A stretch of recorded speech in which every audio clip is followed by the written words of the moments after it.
Well, this morning, high school students in Branford placed a stone in honor of a man who had been enslaved. They had been learning about him in their history class. NBC Connecticut's Cindy Boyle picks up the story from there.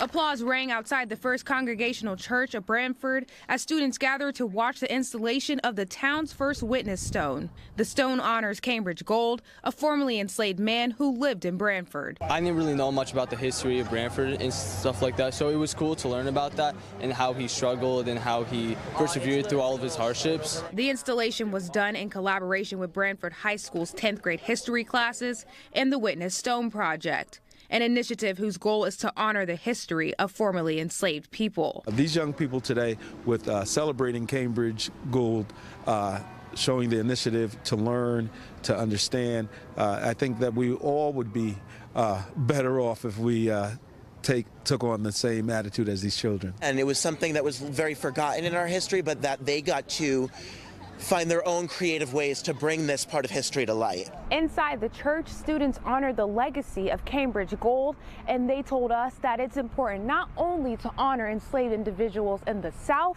but in the North as well. They lived through a hard life. They've never been treated equally, and I think we need to remember that because we did it as a whole nation. Honoring these people is very important because of the